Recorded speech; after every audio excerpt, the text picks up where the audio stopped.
morning, welcome to CATEX TV. My name is Frank Fortunato. Today is Thursday, August 27, 2015. If you want to follow us on Twitter, please go to CATEX TV. Well, finally, the Chinese stock market increased rather than decreased. It went up 5.3% today. It's its biggest gain in 8 weeks. The Shanghai Composite Index posted its first gain in 6 days. Meanwhile, in Hong Kong, the Hang Seng went up 2.9%. Tokyo's Nikkei added 1.1%. France's CAC 40 went up 2.8%, and the German DAX gained about 3%. The gains come after Wall Street rocketed yesterday upward when the Dow Jones Industrial Average went up 4%, or about 600 plus points. Traders were encouraged yesterday by comments from William Dudley, president of the New York Federal Reserve Bank, that the case for the U.S. interest rate hikes that have been planned for September is, quote, less compelling given China's troubles, falling oil prices, and emerging markets weaknesses. No comments or no attention has been given to the systemic difficulties experienced by China, which still exist, as we'll see as we go on. Chinese police have arrested 12 people over a series of giant explosions in Tianjin that killed 139 people earlier this month. Xinhua, the news agency, said that those arrested include the chairman and senior managers of Ruhai International Logistics. These were the people who had the storage facility upon which the chemicals were stored when the explosion occurred. The arrest warrant apparently was for abuse of power and dereliction of duty. They had been shown on state TV last week when they were already being held by police, and they were, quote, confessing to using government connections to obtain safety permits. In China, a formal arrest comes normally after a little bit of time of police detention and sees the case handed to prosecutors with trial and conviction virtually guaranteed. More than 500 people remain in the hospital. Tests in the area show that toxins in the soil and water levels in the water are still very high, in some instances more than 350 times higher than accepted levels. 30,000 people are still living in temporary shelters, and meanwhile, communist authorities and state-run media have sought to pin the blame for the disaster on local individuals and officials rather than systemic factors. A number of rating agencies popped up yesterday making comments about the losses in Tianjin. There's an expectation, said AM Best, that early estimates of insurance and reinsurance industry losses are subject to uncertainty, as direct insurers and policyholders affected by the blast have yet to be permitted to get onto the site to inspect their property to evaluate the size of the losses. Fitch Ratings said it believes the insurance industry final toll could surpass the $1.5 billion mark once a clear understanding of the claims is made. Standard & Poor's said that it believes that insurers would be able to absorb the loss from the Tianjin explosion, and that it was unlikely that the magnitude of the loss would impair any.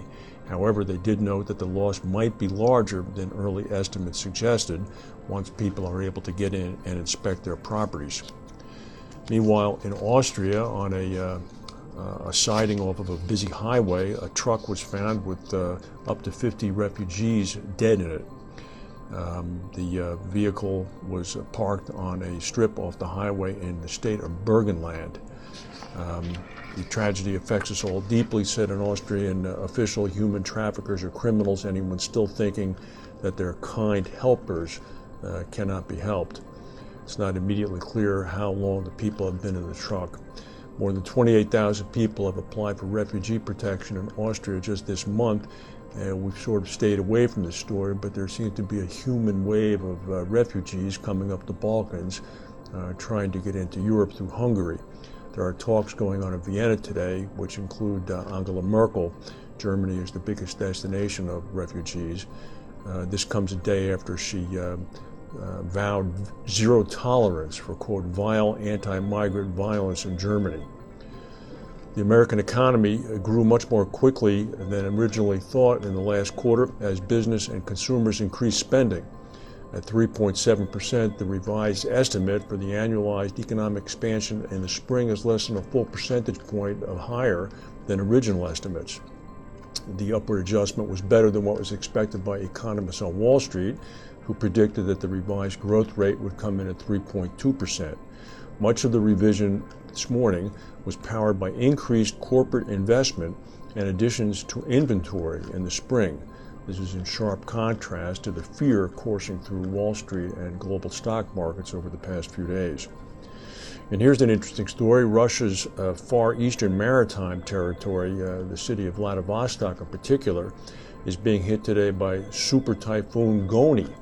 Strong winds and lashing rain began pummeling Vladivostok late last night. The typhoon has already ripped through Okinawa and caused the injury of 26 people there, and as we reported before, over 10 are known dead in the Philippines. And meanwhile, since it's that time of year, we'll look at the Caribbean. Fast-moving tropical storm Erika has neared Puerto Rico and the U.S. Virgins today, dumping heavy rain in the area. Officials have shuttered schools, government offices, and businesses, and flights have been canceled. It's not that strong a storm. It's blowing sustained winds of about 50 miles per hour, but it is a rainmaker, dropping about 5 inches of rain in each place it stops. It's expected to begin to threaten South Florida sometime late Sunday night or early Monday. It's unknown whether or not the storm is going to intensify by that stage to begin to actually pose a threat to the area. Meanwhile, in the Pacific, it seems a storm has formed. This would be Ignacio. It's strengthened into a hurricane. The storm's maximum sustained winds are up to 85 miles per hour. It's located about 1,200 miles east-southeast of Hawaii. It's moving west-northwest at about 13 miles per hour. It's that time of year. We'll keep our fingers crossed and our eyes on the weather. Thank you for watching, and we'll see you tomorrow.